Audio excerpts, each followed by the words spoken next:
para nós esse primeiro. Espera aí, leio sim. A vingança constitui-se numa patologia do ego insubordinado ante as ocorrências do mecanismo de crescimento. Nem todas as ocorrências podem ser favoráveis e, não poucas vezes, surgem fenômenos perturbadores pela agressividade, por meio do desvio de conduta através do erro, mediante a ação indébita, que geram reações profundamente infelizes que se convertem em anseio de vingança como recurso de liberação do ódio, que é a mais grave enfermidade da alma. Quando a gente fala, né, que a vingança constitui uma patologia do ego insubordinado, onde as ocorrências do mecanismo de crescimento, o que remete a gente isso, né? A questão da aceitação estaria nesse lugar aí?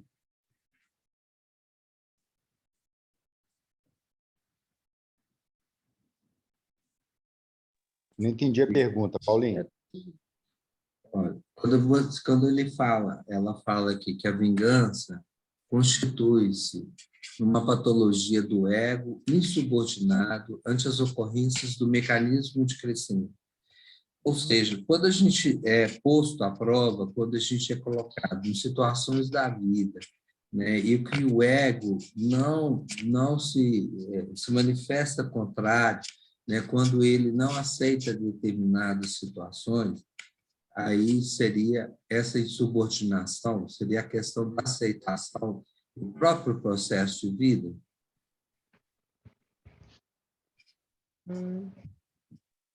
Ô, Paulinho, eu não sei, sabe, assim, eu estou lembrando aqui de um documentário de uma professora inglesa, esqueci o nome dela, ela tem um documentário no YouTube que chama Olhos Azuis, e ela faz uma experiência social, um experimento social, lá em Londres. Ela separa, convida pessoas para um auditório, e ela separa em dois grupos, os de olhos negros e castanhos e de olhos verdes e azuis. E os olhos verdes e azuis são francamente hostilizados, humilhados. Ela coloca como se fosse uma capinha neles assim para identificá-los e tal, e combina antes do experimento. Ela fala com os de olhos pretos e castanhos que eles vão, quando os azuis voltarem, né, os verdes e azuis voltarem, vai todo mundo humilhar e criticar e hostilizar os de olhos azuis e verdes. E depois ela pergunta, assim ela faz, e depois ela pede para o pessoal relatar, sabe? E aí ela mostra que o primeiro sentimento que as pessoas têm é o de vingança, sabe? Eles querem revidar, sabe? Ela coloca como assim, olha, as pessoas, todo mundo declara isso, fala assim, a hora que você me humilhou, que o outro ali riu da minha cara, tal, sem motivo nenhum, o que eu queria era revidar, sabe? Então, eu fico lendo esse texto aí, eu lembrei desse documentário, acho que a vingança aqui que a qual a Joana de Anjos está se referindo, é o sentimento acalentado desse revide, sabe? Porque a tendência básica seria do revide. Você sofre uma agressão, primeiro impulso é de revidar a agressão, sabe? E aqui eu acho que a vingança vai depois disso. a vingança seria igual o ódio e a raiva. A raiva seria quase um impulso imediato. E o ódio é aquela coisa acalentada. Alimentar. Então, entendendo dessa forma, se for, né? Eu não sei se é, mas eu estou pensando aqui. Se for entender dessa forma, sim. A vingança constitui-se uma patologia, porque você pensa em revidar, aquilo vem na sua mente, mas você vai ficar pensando, pô, mas faz sentido alimentar isso e tal, né? Não sei se eu fui claro no raciocínio. Sim, você foi claro no raciocínio. Aí a gente lembra lá de Paulo Estevão, né, uma situação da não aceitação da condição do pai de Estevão, né, da perda de gado, da perda de terras, né, que ele vai reivindicar, e tudo isso ele falando para ele, né, deixar isso para lá e tudo mais.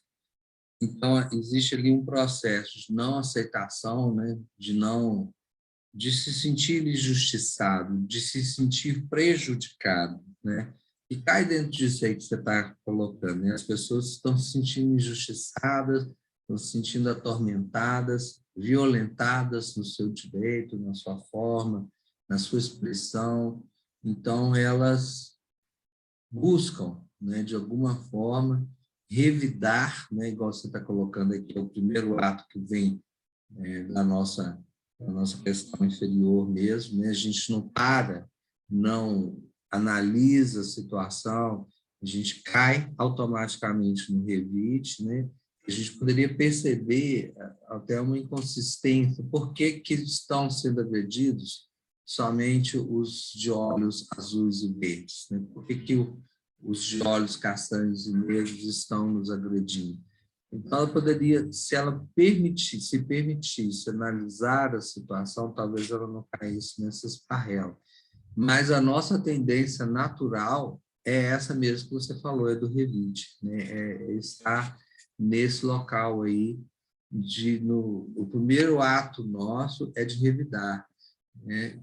Então, ela chama atenção que nem todos os atos, né, ou ocorrências podem ser favoráveis. Então, poucas vezes surgem fenômenos perturbadores pela agressividade, por meio de um desvio de conduta. E é um movimento que todos nós estamos sujeitos na vida, né, das intercorrências, das pessoas que nos cercam, ou dasquelas que a gente tem uma vivência com elas em determinado momento, né? Eu vivi uma situação agora nessa sexta-feira, que eu fui ao hospital e fui assim, o enfermeiro do CTI, ele não teve o menor tato de lidar comigo, entendeu? Assim, no sentido de que eu estava buscando o médico para conversar com ele, pedindo autorização para fazer um revezamento dentro do horário de visita, né, que são permitidas 2 pessoas, e nós estávamos em 3, e ele precisava liberar lá para que na portaria para que a terceira pessoa pudesse subir na hora que eu descesse ou que a outra pessoa que estava comigo descesse. E assim, eu estava do lado de fora do portal do CTI, aguardando o médico acabar de conversar com uma outra pessoa, e naquele momento que eu entrei para poder pedir o médico para conversar, aí ele, da dona Renê, eu falei, ele falou, o senhor vai lá para fora, o senhor vai lá para fora e espera lá na porta. Ele começou a gritar junto com uma outra pessoa lá. Eu olhei assim, falei, doutor, preciso conversar com o senhor. E saí, e o médico veio atrás de mim, entendeu? Aí eu conversei com o médico, na hora que o médico deu autorização, falei, com quem que eu falo que precisa autorizar lá embaixo? Ele falou, eu vou falar com o enfermeiro X e tal, tal, tal. Na hora que eu acabei meu horário de visita, assim, que eu falei assim, agora eu tenho que conversar com ele para poder descer e outra pessoa poder entrar. Eu fui falar com ele, primeiro ele estava conversando com outro médico, ele falou, me aguarda ali. Aí eu fui lá ver minha mão, fiquei esperando, tal, tal, tal. Na hora que eu falei com ele de novo, expliquei a situação, ele falou assim, primeiro que isso não é uma situação atípica dentro do CTI, não é para ficar se repetindo, e segundo que quem libera o revezamento sou eu, não é o médico. Eu falei, muito bem, o senhor pode liberar para mim. Então, qual que veio o movimento interno? Eu falei, vou calar minha boca, porque senão ele não vai deixar de subir a terceira pessoa, né? E vou descer, né? Mas aquilo, assim, eu tendo que guardar tudo que estava armazenado. O meu primeiro movimento era de explodir, falou, o que você está pensando que é para conversar com as pessoas dessa forma? Né? Esse espaço aqui é seu, tal, tal, tal. Então, assim, vem todo esse nosso material interno aí que entra em reboliço, né? Então, quando ela fala que a gente não vai... Peraí, gente, só um pouquinho. Só um minuto, por favor, desculpa. A chave está aí, Letícia. Tá.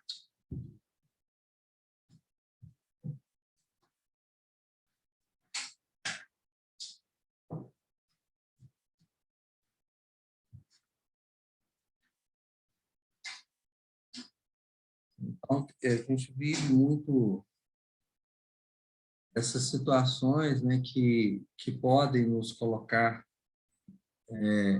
nesse lugar, né, de revidar, da insegurança. Então, quando ela fala que as ocorrências podem ser favoráveis e não sempre todas as ocorrências podem ser favoráveis, nem todas as vezes, né? E surgem fenômenos perturbadores da atividade. Então, no primeiro movimento, eu já saí do meu eixo e na hora que eu fui estar com a Renê, eu já não estava mais me sentindo bem, nem para estar do lado dela ali, que eu estava indo lá, era para visitá-la, levar uma energia positiva, e eu estava todo perturbado, né, com a situação já vivida antes. Então, é um processo de reconhecimento da nossa própria dificuldade, né? E, assim como a gente lidar com a agressividade, muitas vezes, é difícil, muitas vezes não, é difícil para cada um de nós, né? E a gente geram essas reações infelizes que ela está se colocando aí, com anseio de vingança. Eu não tive o meu anseio de vingança era simplesmente conseguir falar com assertividade com ele, né? Para poder não sair para agressão ou qualquer outra situação, menos uma situação ruim, né, junto dele. Mas queria que resolvesse o problema, e para mim pouco importava se era ele que liberava ou não, porque, na realidade, eu queria que liberasse a entrada da pessoa. Mas, no final, deu tudo certo, né? Apenas que isso serviu para mim. Na hora que eu estava vivendo o processo do estudo, eu falei, não, isso aí tem a ver com tudo que a gente vem vivendo aí, né? E gera essa grave enfermidade na nossa alma, ela está lá presente, né? Ela não é uma coisa resolvida, ela está lá dentro das nossas vivências e que a gente precisa trabalhar, com certeza, da melhor forma, né? E alguém quer ler esse segundo aqui? Que eu fui lá no Hamed, no livro Renovando Atitudes, falando assim, eu não merecia, né? Então, é a sensação que eu tive na hora, que eu não merecia, né, vivenciar isso aí, né? Então, alguém gostaria de ler aqui o que o Hamed começa a falar? Nós vamos ver aqui que eu vou fazer um casadinho com o Hamed, no Eu Não Merecia, com a Joana de Ângeles na Vingança. Ô, Paulinho, para a gente, que continua, para mim, continua aparecendo o slide da vingança. Isso. A mesma parte que eu li. Vai, engraçado. Passa o outro slide, que eu leio. Se tiver outro, eu leio. É porque para mim aqui já mudou. Deixa eu ver aqui o que está rolando. Eu vou sair e entrar de novo, tá? No share aqui.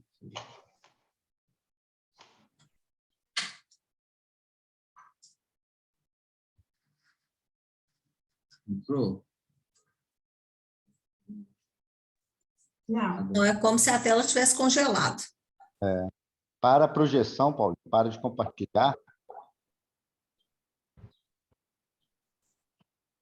Para de compartilhar e isso. E agora abre de novo o arquivo e vão ver. Eu já vou abrir ele aqui na.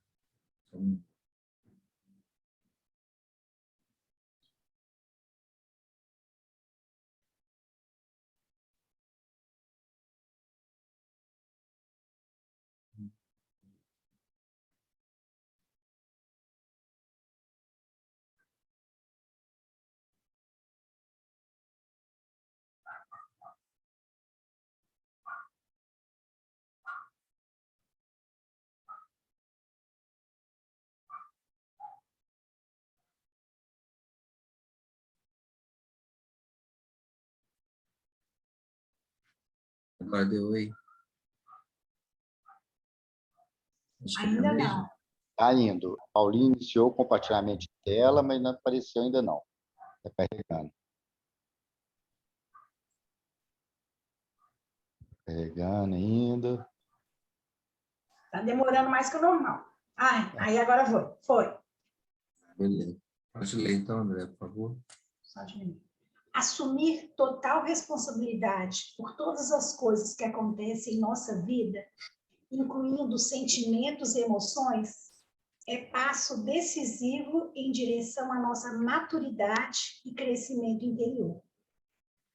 A tendência em acusar a vida, as pessoas, a sociedade, o mundo, enfim, é tão antiga quanto o gênero humano. E muitos de nós crescemos aprendendo a raciocinar assim, censurando tudo e a todos, todos e tudo. Nunca examinando o nosso próprio comportamento, que, na verdade, decide a vida em nós e fora de nós. A MED, renovando atitudes, eu não merecia. O que você entendeu, André, com essa... Eu acho que o amadurecimento do ser é quando ele se foca na responsabilidade dele. Então, quando a gente é criança, a gente põe a culpa, né, no professor, no irmão, na mãe, no pai, né? Então, a gente coloca sempre a culpa das nossas frustrações, dos nossos erros no outro. E o amadurecimento é a gente entender, é na gente, né? Quem fez a opção no final foi a gente. Por que a gente fez aquela escolha? Então, acho que a maturidade do espírito, né, é colocar nesse sentido, né? Então, e aí você vê isso no desenvolvimento numa encarnação, você vê isso muito claro, da criança, do adolescente, do adulto. Então, é uma atitude adulta você ser responsável pelos seus atos, né? E não culpar o outro, né? Isso mesmo. Né? Então, assim, eu dei esse exemplo, né, que não é muito bom, né? A gente fala da gente mesmo, mas nesse lugar aqui, né, quando você vê, muitas vezes, o seu comportamento, né, a sua forma de agir, que gera o nosso próprio comportamento, que decide a vida em nós e fora de nós. Né? É o que o Hamed coloca aqui. Né?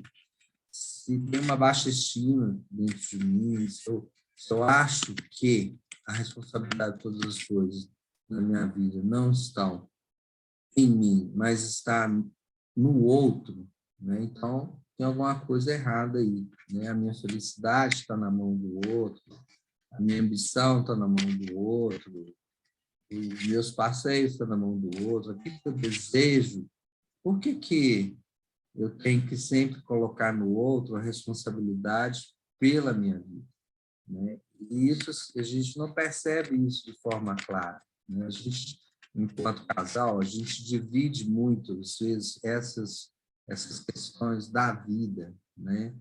Mas tem um mundo que é só seu, e um mundo que é do seu parceiro ou parceira, né? Que está ali do seu lado, que está dividindo as expectativas, mas ele não responde pela sua felicidade, ele não responde pelas suas atitudes. Né? E isso tem que ficar muito claro, né, dentro do nosso coração. Então, esse companheiro, também, esse enfermeiro, não responde pela minha atitude de aceitar ou não a agressividade dele, né, qualquer seja a forma de lidar com uma questão. Né? Se ele tem problema com a autoridade dentro do CTI em relação aos médicos, isso não me cabe nem julgar, nem apreciar, né? Mas para que eu não me afete. Isso não é meu, é dele. Né? Então, a gente separar esses espaços aí. E o que cabe a mim? É me manter no meu ponto de equilíbrio, né? Para que eu possa realmente atuar. Porque senão a minha resposta vai ser automática. Né? Ela vai estar ali sempre nesse lugar de dar um revite naquele momento que eu sou acionado, né? Que eu sou, como é que fala que é na justiça, né?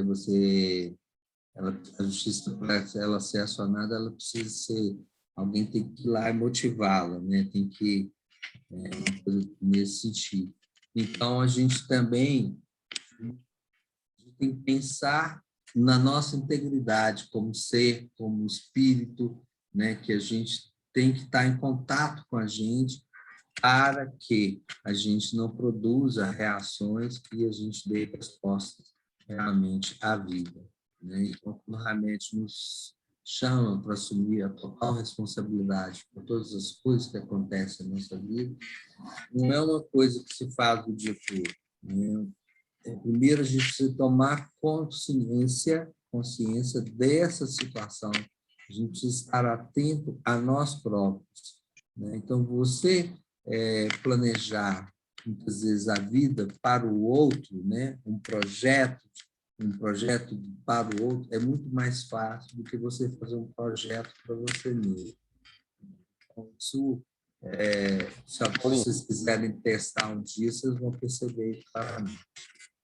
Ô, Paulinho, mas além desse, complementando nessa visão que você está trazendo a visão da reflexão da gente como espírito e na vida, né? De uma forma bem geral. E eu estou pensando aqui, acho que eu estou um pouco influenciado por esse seriado This Is Us, eu estava vendo ali agora, Cristina já viu e eu comecei a ver, e tem uns personagens que são muito autocentrados, né? Então, e eles refletem isso. Eu fiquei pensando nessa questão que a Andrea interpretou da fala do Hamed, que é da maturidade, mas nas relações, tanto as relações familiares, quanto as profissionais, quanto nas doutrinárias, né, nas sociais. É muito comum essa postura imatura mesmo, da gente colocar a culpa no outro. Ah, eu não vou na tarefa porque o outro não vai. Então, o outro não tem compromisso, eu também não tenho. A, né, a gente se justifica, né? Ah, meu filho faz assim, então eu faço assado. O meu pai faz assim, eu faço assado, né? E isso demonstra essa questão de uma forma de percepção e de colocação no mundo que é muito egocêntrica, né? Que é muito centrada só na minha perspectiva. Lógico que todos nós somos um pouco autocentrados, a gente fala da experiência da gente, do lugar da gente, mas ficar limitado a isso, né? Então, a gente precisa refletir sobre isso e amadurecer isso também em cada relação, no concreto, no dia a dia, né? Não ficar justificando. Eu vejo os exemplos que a gente sempre traz, né? No trânsito. Ah, mas se eu tenho que passar, porque se eu não passar, o outro vai me passar, olha que tem outro de passar, né? Porque fica uma justificativa, e o tema central do estudo, que é a vingança, eu acho que você pegou uma linha boa, ela se justifica nisso mesmo, né? Se você for na ideia do olho por olho, vai terminar todo mundo cego, né? Porque fica um ciclo infindável. Não importa quem começou, né? Não importa quando é que vai acabar isso. Isso é um processo mesmo, né? Porque quando a André fala dessa questão, né, que a Joana até colocou, o Ramesh colocou, né, da maturidade, né, é a gente sair dessa infância espiritual, isso nós vamos falar mais na frente. Você está sintonizadíssimo, André, com o estudo, está de parabéns, né? Nós vamos falar disso daqui a pouco, né? Essa questão da maturidade como seres humanos, né? A gente não é espírito evoluído nem nada, e muitas vezes a gente idealiza aquela pessoa, né? Você conhece alguém dentro da casa espírita, fulano, nossa, fulano é maravilhoso, é assim, é assado. No dia que fulano faz alguma coisa que a gente acha que não é boa, nossa, mas eu não trabalho nessa tarefa com fulano, com Beltrano, não sei o quê, tá.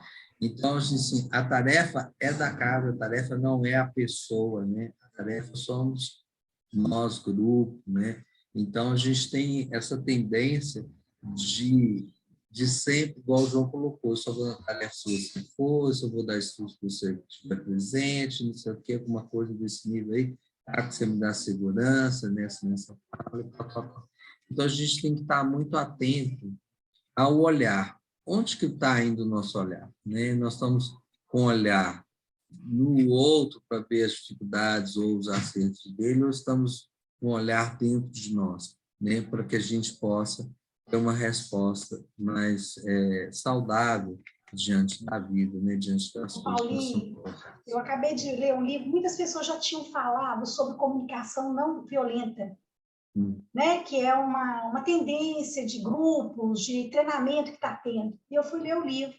Eu achei muito interessante, sabe? Porque ela parte do princípio, quando tem uma situação, a primeira coisa não é julgar, é observar. E a nossa postura em relação às pessoas é julgar, né? Se você colocar, e aí você não tem empatia. Se você lá no seu enfermeiro colocasse só observação, então assim, quem coordena todo o fluxo do hospital não é o médico, é o enfermeiro, né? Então assim, se você observasse mais, você não, essa corrente nem iria para frente, entendeu? Então assim, é porque a gente ainda, né? A gente a nossa comunicação é violenta, né?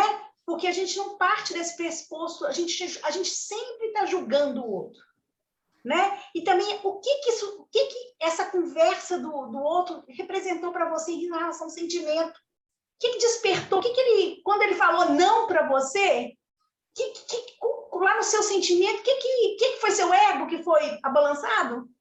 Né? Foi seu ego que foi cutucado? Né? Mas ele tem um monte de gente doente, um monte de famílias, tem que ter uma rotina, entendeu? Então, assim, eu achei muito interessante essa leitura, né? Porque eu acho que a gente vai do pressuposto de julgar e não de observar. E o que aquilo ali tocou em mim? Por que me sacudiu tanto? Né? E, no fundo, é a nossa postura egoísta, né? O nosso ego. Né? A grande maioria disso é o nosso ego, né? Certeza, André. Isso aí é porque a gente não. Ele vai falar aqui da vitimização, mas daqui a pouco você vai entender isso aí também. Muito bem. O Franklin, lê para nós aí. Franklin, entrou na reunião, eu vi. Não está me ouvindo, não. Né? Quem quer ler esse outro aqui, por favor? Posso ler, Paulinho? Então, lê. O ódio envenena os sentimentos e entorpece a razão, dando vitalidade à vingança, conduz a transtornos comportamentais mórbidos de recuperação difícil. Jesus enfrentou as suas agressões e diatribes sem permitir-se vincular-se-lhes por meio do ressentimento, menos do ódio, jamais por qualquer expressão de vingança. Nunca se poupou aos enfrentamentos, não obstante, jamais sintonizou com a ira dos atormentadores, que sempre o buscavam para afligi-lo e testá-lo. Bom, Paulinho, só fazer um comentário anterior sobre o outro slide, né, que eu concordo, assim, a gente vê muito claramente assim, como a gente dá a demonstração de maturidade como espírito quando a gente potencializa nossas frustrações, o que dá errado, né, culpando os outros, e aí o estudo sobre vingança, né, a gente gasta toda a nossa energia, ao invés de gastar nossa energia de nos melhorarmos, de fazermos uma análise íntima, de saber o que a gente está fazendo de errado, né? Confrontarmos com nós mesmos, né? Para vermos as nossas falhas, como que a gente contribuiu para alguma coisa não ter dado um resultado que a gente queria, né? E isso ajudar a gente no nosso desenvolvimento é muito mais confortável, às vezes, colocar a culpa no outro, né? Colocar a culpa no externo. Eu sou perfeito, comigo está tudo certo, o problema é sempre o outro. E aí, com isso, a gente fica estagnado, e aí a gente inicia processos difíceis em relação ao próximo, né? De vingança, de canalizar energias de forma desequilibrada, justamente pelo fato da gente ser imaturo e não enfrentar o nosso homem velho. O orgulho acaba fazendo isso com a gente, né? E eu acho que aqui também essa questão do ódio, né? Que ele envenena os sentimentos, entorpece a razão, também vem ao encontro disso que eu estou comentando aqui, né? Como que a gente deixa esses sentimentos, essas emoções, não sentimentos, essas emoções mais baixas, né? Mais ligadas aos nossos centros inferiores, tomarem conta da gente e de forma desequilibrada, e isso entorpece a razão, né? Ninguém com ódio tem condição de fazer um bom julgamento. Então, aqui está dando o exemplo de Jesus, mas todos nós, eu acho, a gente devia ter uma vigilância constante para não deixar que esse tipo de emoção desequilibrada tomasse conta das nossas vidas, das nossas ações. E quando a gente percebesse que a gente estava começando a entrar num estado desequilibrado de emoções negativas em relação ao outro, que às vezes nem chega num ódio extremo, né, num ódio, mas de um mal-estar muito grande, que a gente deveria respirar fundo e tentar evitar isso, porque no final das contas a gente nunca vai chegar a um resultado feliz, satisfatório, em convergência com a lei de Deus, quando a gente lida com a situação com sentimentos desequilibrados em relação ao próximo. Sim. Achei muito interessante aqui esse final, aqui, quando ele falou, nunca se poupou aos enfrentamentos, não obstante, jamais sintonizou com a ira dos atormentados, e aí ela faz essa coisinha aí, né? Atormentadores, né? Que sempre o buscavam para afligi-lo e testá-lo. E a gente é diferente? A gente é diferente desse lugar de ser atormentado ou de atormentar alguém também, porque a gente não é santo, né? Então a gente tem as duas figuras, ou a gente atormenta ou a gente é atormentado. Mas qual que é a nossa sintonia nesse espaço aí, né? Onde que a gente se vincula, né? A gente se vincula lá de cima, né? Vincular-se-lhes por meio de ressentimentos, menos do ódio, jamais por qualquer expressão de vingança. E a gente faz ao contrário, né? A gente faz tudo que Jesus fez, nós fizemos justamente o contrário. Então, a gente se deixa envenenar, né? Envenenar os nossos sentimentos, entorpecer a nossa razão, como você acabou de falar aí, que ninguém, no sentimento de ódio, é capaz de decidir alguma coisa, né? Então, a gente tem que estar, como a gente vem falando desde o início, nessa questão da maturidade e da centralidade do ser, né? Para que a gente não se deixe perder nesse turbilhão de coisas que vem até nós, né? E que a gente esteja atento na forma como a gente lida com o outro, para que a gente seja menos vezes um atormentador na vida das pessoas, né? Então, assim, é um processo, um exercício, né, que a gente tem que fazer todos os momentos, né? Todos os dias não, todos os momentos, porque a gente não é só atormentado pelos desencarnados, mas a gente também os atormenta. E daí a nossa ligação, a nossa alimentação, a nossa simbiose com essas situações que muitas vezes vão nos gerar todos esses distúrbios comportamentais, né, mortos, né, de recuperação difícil. Então, a gente tem que estar bem atento às situações que a vida está nos colocando de aprendizado. Não é para a gente cair, não, é para a gente aprender, né? É oportunidade de aprendizado, de fixação daquilo que a gente tem aprendido, né? E reaprendido muitas vezes, né? Porque a gente ouve de diversas formas as mesmas coisas, até que elas se solidifiquem internamente de uma forma clara para que a gente possa exercer a nossa capacidade de transformação, né? Então, assim, a gente precisa realmente aproveitar da oportunidade que a vida nos traz, né? Ela não está, assim, à toa por aí com a gente, não. Ela está nos conduzindo. E você lembrou, Léo, de uma coisa muito importante, que é a lei divina, onde todos nós estamos, deveremos estar alinhados a ela, né? E como a gente... Pode falar. Só uma parte, porque me deu a impressão que você vai abrir um raciocínio seguinte, e eu fiquei pensando aqui nesse slide da questão da vingança, me fez lembrar a expressão do senso comum, né? A vingança é um prato que se serve frio, né? Isso fala do quê? Fala de uma ideia que vai acalentando, né? Que vai uma junção de um sentimento ruim, que é a questão do ressentimento que me fez lembrar desse ditado. Permanece Que depois do permanece calor, né? e que vai sendo acalentado, né? Então, você pega a razão e fica usando o racional para Justificar.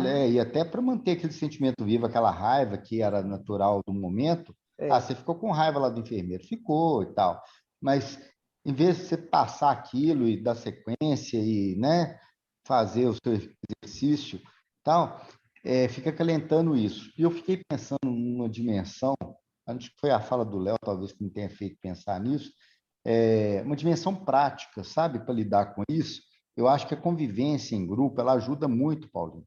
Quando a gente alerta um ao outro e fala, olha, será que você não está dando importância demais nisso?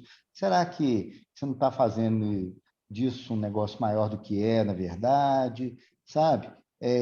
Porque o amadurecimento, ele vem dessa convivência, né? Dessa convivência, de um ajudar o outro. Da inter-relação, né, João? Isso é É, mesmo. que Ninguém não é aprende nada sozinho, não. A gente precisa do outro para aprender. esse autoconhecimento que vem da convivência com o outro.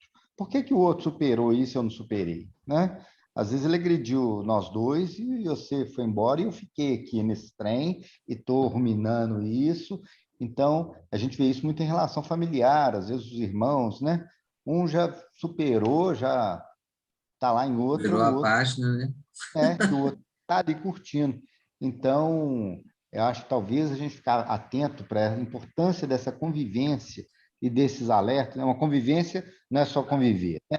Não é só acordar e estar junto, respirar no mesmo espaço, não. Dessa troca de ideias, desse Troca de compartilhamento. emoções, Exatamente. emoções e sentimentos. Né? Isso. É um todo, né? Está integrado. Mas é isso mesmo. Ô, Paulinho, Diga. eu sei, João, estão Ei, Raquel, comentando, tudo bem? jóia? Tudo bom. Comentando dessa questão aí de convivência, do relacionamento, e para mim, e a Andrea tinha falado da comunicação não violenta, né, há pouco e tudo, e cada vez mais fica muito claro para mim, assim, que uma das grandes questões nossas é a nossa dificuldade de comunicar aquilo que a gente está sentindo, de expressar o que tem dentro. Então, eu não sei expressar, por exemplo, a minha frustração ou a minha dificuldade, e aí ela sai na forma de agressividade, ela sai de uma forma torta, e aí a gente vira atormentador, né? Às vezes são coisas tão simples de serem resolvidas se forem conversadas com tranquilidade, mas são possíveis de se chegar a um ponto comum, mas a gente, pela nossa dificuldade de expressar as nossas emoções, porque a gente não se conhece, né? Então, a gente não consegue detectar o que está nos incomodando e chegar com tranquilidade, com serenidade para expressar aquilo, né? A gente já chega agressivo, né? A gente já chega colocando nossa opinião como verdade, colocando nosso ponto de vista como verdade, né? Então, eu acho que que realmente um exercício que a gente tem que fazer cada vez mais é esse de tentar nos comunicar de uma forma mais pacífica, mais serena, né? Não violenta, como a Andrea lembrou aí mesmo, sabe? Porque a gente vê muitas... por exemplo, eu vou pegar seu exemplo, porque você citou aí do enfermeiro, né? Se ele chegasse para você e falasse, olha, de uma forma tranquila, que aquilo não é permitido, que existem normas, que ele é responsável, que complicaria, porque ele teria que abrir mão para outras famílias, sabe? Talvez você tivesse aceitado e até falado, não, beleza, pode ficar por aí mesmo. Não, tá tranquilo, então tá, o outro não vai subir, outro dia outro vem e tal. Mas a forma como a pessoa se coloca, ela desperta na gente aquele nosso lado também, né? Aquela agressividade, Então, ele não soube comunicar, ele não soube expressar aquilo que é uma realidade dele, que ele vive, que tem normas, que tem tudo. Então, como é que você entendeu uma coisa que ele não soube explicar? Né? Ele já chegou como se você tivesse a obrigação de saber que funcionava assim, né? Então, e mexer por com a aí minha vai. bela é pouco com a minha fera. Né? Pois é. Chegou com o ego dele, né, Paulinho? Foi um duelo de egos aí. Ele Olha, entendeu? Porque Então. assim, ele sentiu que eu passei da autoridade dele, igual o André está falando, Sim, do funcionamento do hospital, né? Eu falei assim, sim, gente. sim. É isso mesmo, mas é aquele negócio, né? Ele se sentiu invadido, quer dizer, faltou humildade, né? Querendo ou não. E você também. Não, peraí, eu também tenho, né? Então, assim, Uhum. eu acho que fica muito esse lugar para nós, né? Dessa coisa de nunca enxergar o outro, só nos enxergarmos, né? Nunca ver o lado do outro, nunca ver as experiências que o outro está passando, né? É a nossa Mas dificuldade. isso é muito interessante, sabe, Raquel? Porque depois que eu ganhei meus cabelos brancos, eu acho que é essa fase aí que a gente está mais para lá do que para cá, né? A gente pensa na vida de uma outra forma. Isso que você acabou de falar, eu pensei da mesma forma, né? Assim, tanto que na hora que eles começaram a gritar dentro do CTI, eu falei assim, eu não vou gritar, eu não vou. Eu estava assim na frente de um leito que não tinha ninguém. Na hora que eu abordei o médico, não tinha ninguém naquele leito dentro do CTI, entendeu? Assim, são boxes, né? Então, se ele tivesse se aproximado de mim para falar, teria sido muito melhor. Mas, é igual você está falando, nada justifica nada, não estou querendo justificar, e nem falar mal dele, nem alguma coisa assim, sabe? Mas no sentido de que a gente tem que aprender a falar com o outro, né? A gente tem que aprender a ter uma relação dessa não violenta, aí, né? Igual a Andrea lembrou aí muito bem, né, que isso tem sido falado demais, essas relações não violentas, inclusive no espaço do trabalho, né?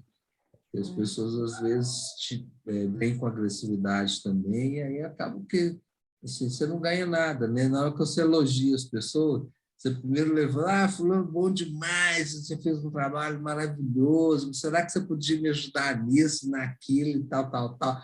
Aí a pessoa já vai com outro ânimo, né, para poder participar de uma coisa que você está precisando, mas se você falar, fulano, você não fez esse negócio direito, mas eu queria... você, pelo amor de Deus, me ajuda aqui, você já... Entendeu? É um trem assim que a gente tem que aprender realmente a ter esse lugar da humildade aí, que a gente não... A gente está falando de mim, né? Que eu não tenho, sabe? Assim, e eu tive que aprender isso a duras penas dentro do meu espaço profissional, né? De ver as pessoas muitas vezes fingindo que estavam fazendo alguma coisa, que eu ia verificar e não estava fazendo nada, entendeu? Assim, de contar aquelas coisas assim. Falei, nossa senhora, como é que pode, né? Está falando que está pronto, não tem nada pronto, isso, não sei o quê. Aí eu falei assim, mas isso aí é o jogo de poder, é um jogo de sobrevivência, vamos dizer assim, né? De eu aparecer em determinados lugares para poder ser visto.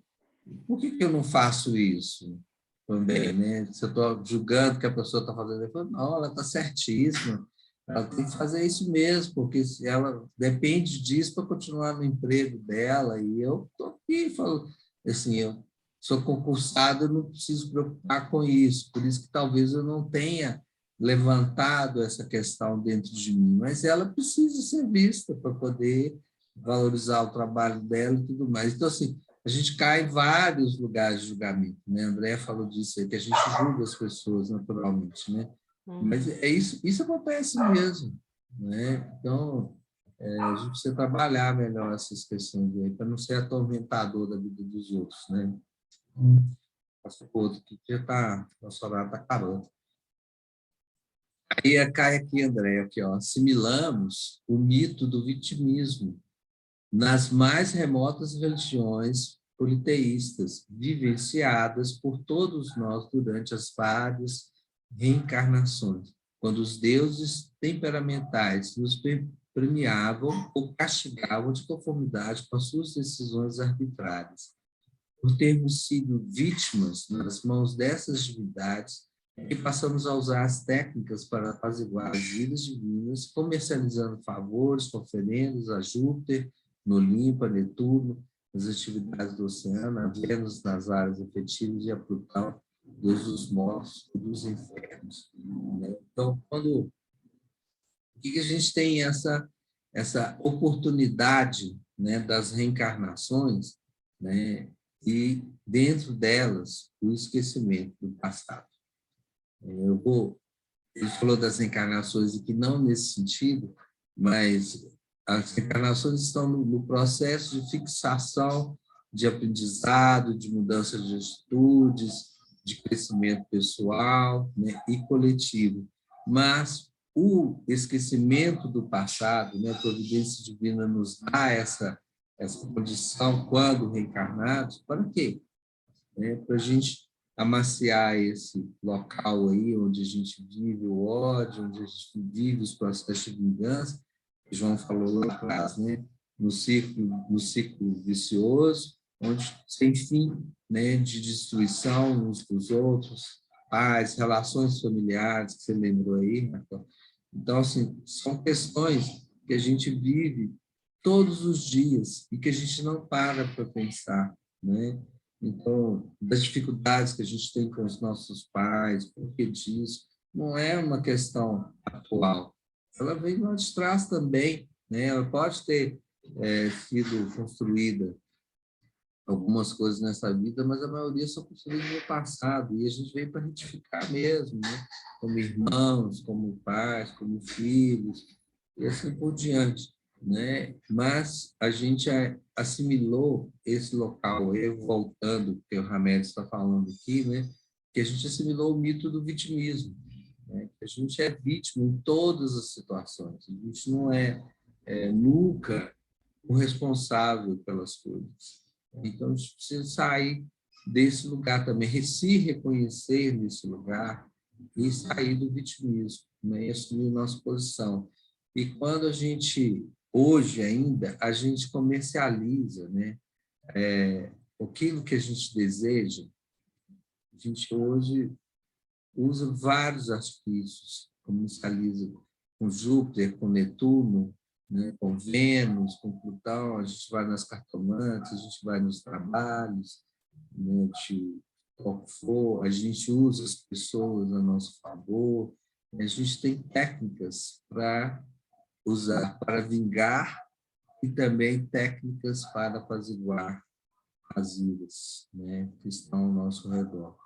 Então, a gente tem que ter um olhar mais profundo das nossas atitudes, né? Por que a gente, como Jesus fez, nunca se negou ao enfrentamento? Por que a gente se nega ao enfrentamento para a resolução das questões e fica comendo pelas beiradas, fazendo atalhos, fazendo construções negativas em torno das pessoas que, teoricamente, nos fizeram mal, né? Então, hoje eu avaliava em terapia, né, assim, o afastamento de algumas pessoas da minha vida na hora que eu precisei delas, né, foi positivo. Na hora eu me ressenti muito, parentes, né, e tudo. Na hora eu me ressenti muito. Mas hoje eu vejo que foi positivo para o meu crescimento pessoal. E se elas estivessem ali me amparando, eu não teria aprendido a caminhar com as minhas próprias pernas. Então, a gente, ainda bem que a gente conseguiu resolver de uma outra forma e que chegamos a um final feliz. Mas a gente tem que aproveitar desse conhecimento, dessas experiências, uma coisa que eu acho hoje difícil, né, da gente passar. Às vezes eu tento, meninas, eu já vivi isso, isso e isso. Então, se vocês puderem pular essa etapa aí dessa vivência e aprender com o meu aprendizado, tá aí, é isso aqui que eu aprendi, tal. Mas eu vejo que cada um precisa passar pelo seu caminho, né? Não adianta eu querer evitar dor às pessoas que eu amo, né? Porque elas vão ter que vivenciar, né, as suas experiências. Da forma que a média chama atenção aí, né, que a gente veio construindo esses mitos aí no decorrer dos anos, nas encarnações várias aí, mas são experiências pessoais e que só nós podemos alterar. E alguém quer comentar alguma coisa aqui? Ô, Paulinho, só fixar nesse slide aí das referências à mitologia grega e tal, que essas figuras são todas figuras que existem em todos nós, né? Tanto os deuses, quanto os heróis, quanto os...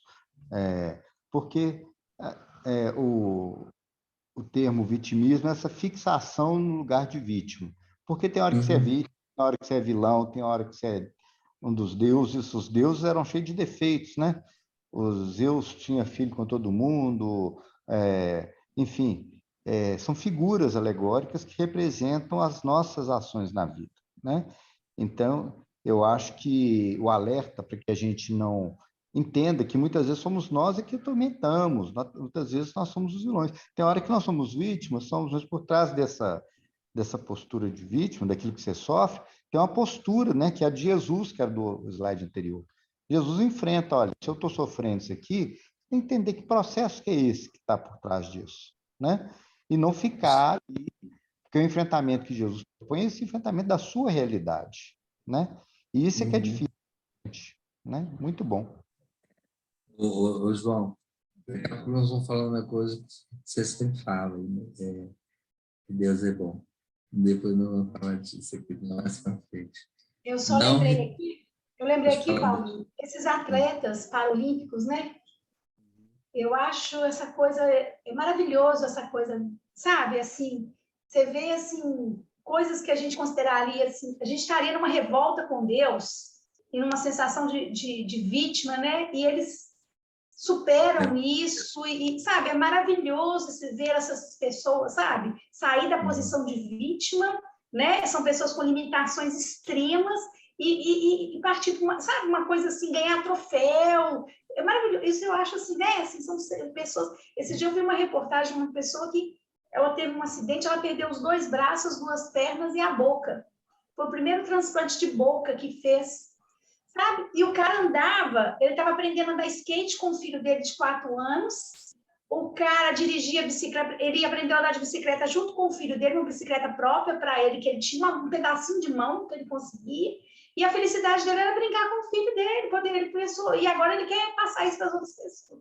Então, assim, né, quando a gente sai, assim, o crescimento do ser, né, nós vamos crescer, é quando a gente sai dessa posição de vítima, e ver todo o potencial, porque eu penso que o potencial está no espírito, né? Não é no corpo físico, né? Então, quando a gente perceber isso, né? Esse potencial que a gente tem, né? Que nós somos deuses, né?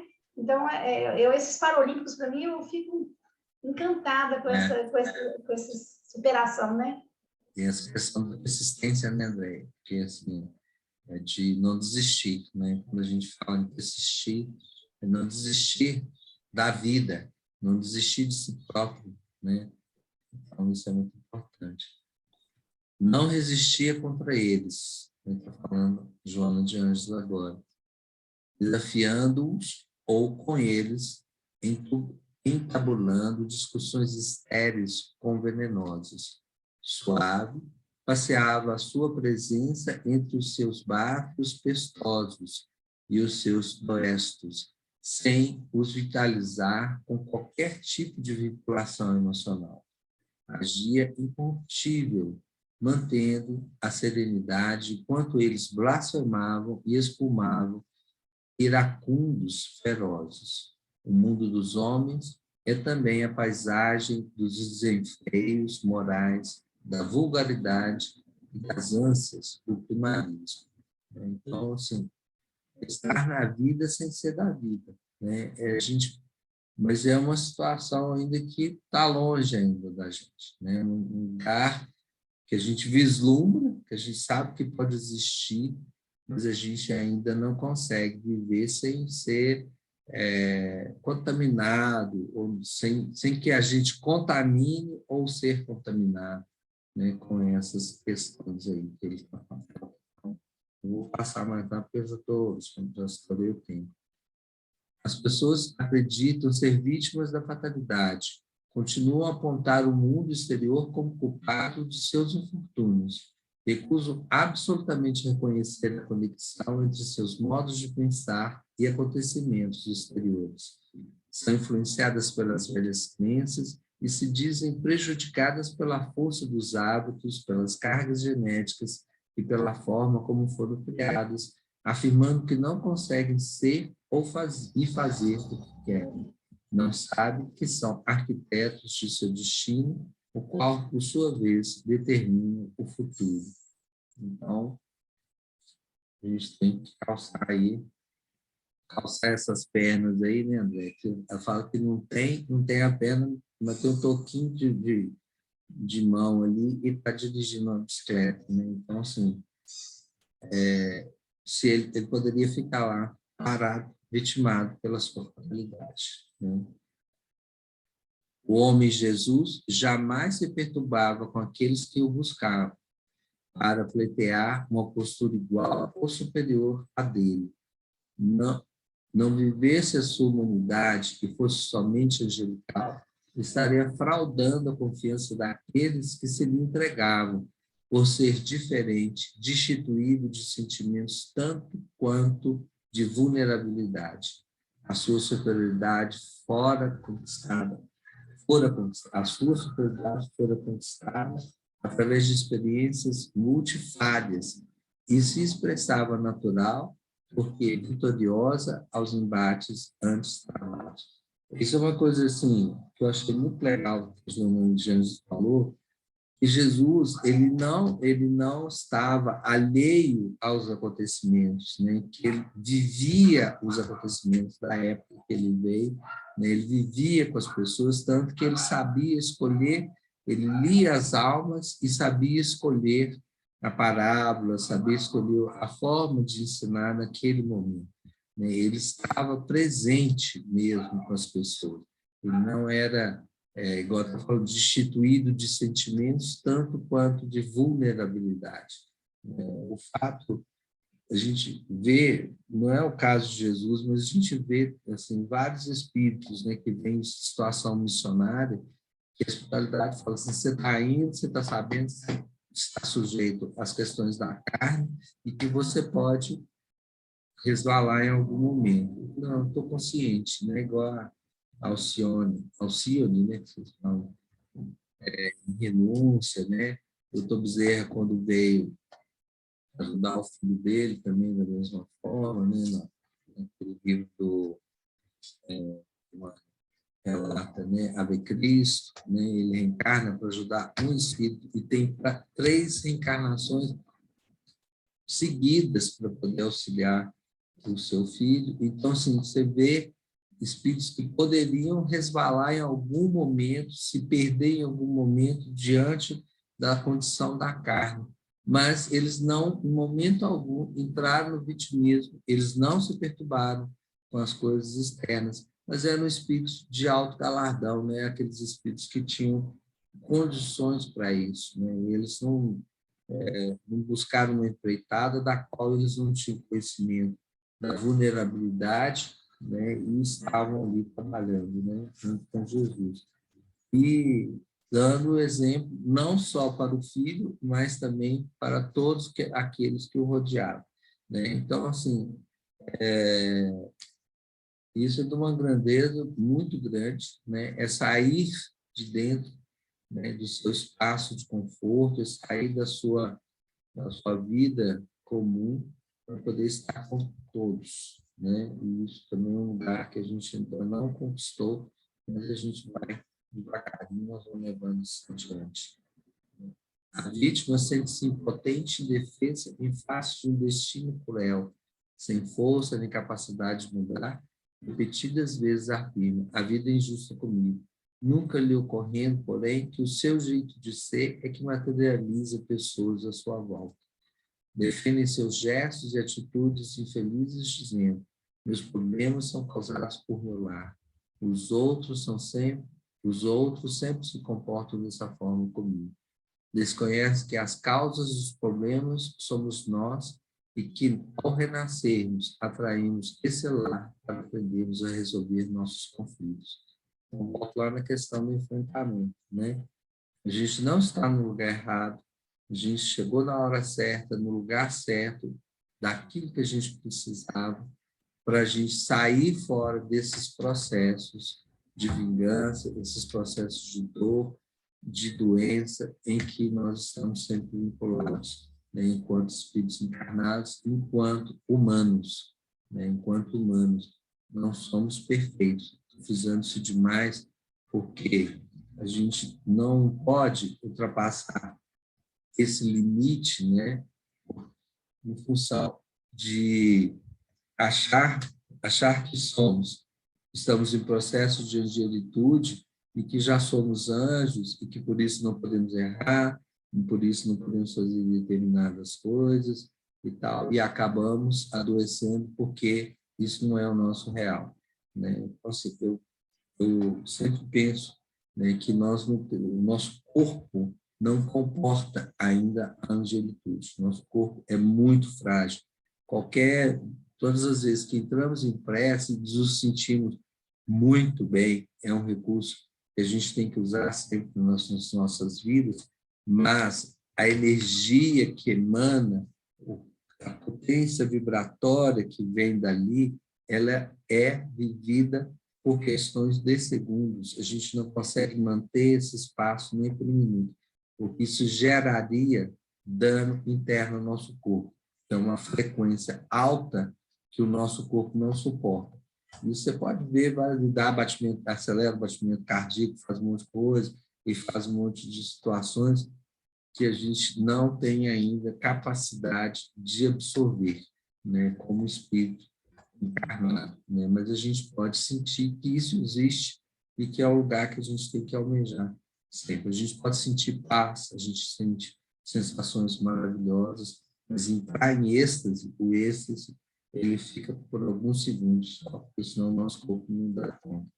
Não sei se a André teria alguma coisa para falar a respeito disso. Tem, não fala. Então, tá. Oferecer o outro lado, quando se é esbofeteado na face, é quase inverossímil para a cultura ocidental, acostumada ao revide pela honra, ao duelo, com as armas no passado, verbal em todos os tempos, através da justiça igualmente em todas as épocas. Ele demonstrou que era possível fazê-lo e viveu a experiência pessoal. Trata-se, à luz da psicologia, de provar que o bem é mais forte do que o mal e que a não violência é o antídoto para a ferocidade, a paciência é o remédio para a irritação, a esperança é o recurso para o desalento. Como eu já estou alongando demais, gente, eu vou parar por aqui. Eu queria só deixar umas palavras finais, porque eu fui lá no livro Libertação e ver o diálogo da mãe de Gregório com ele, né? Então, assim, é uma coisa que transformadora, né? Que a gente vê que a vingança ou o ódio é realmente a carência do amor, né? Porque não há espírito que não se desarme diante da presença do amor. Eu peguei o início da fala da Joana de Anjos e joguei para o final, onde ela fala, viu como é que tinha coisa, gente? Vocês estão perdidos. Ela fala, a fatalidade da vida é alcançar a harmonia plena mediante o equilíbrio do amor a si mesmo, ao próximo e a Deus.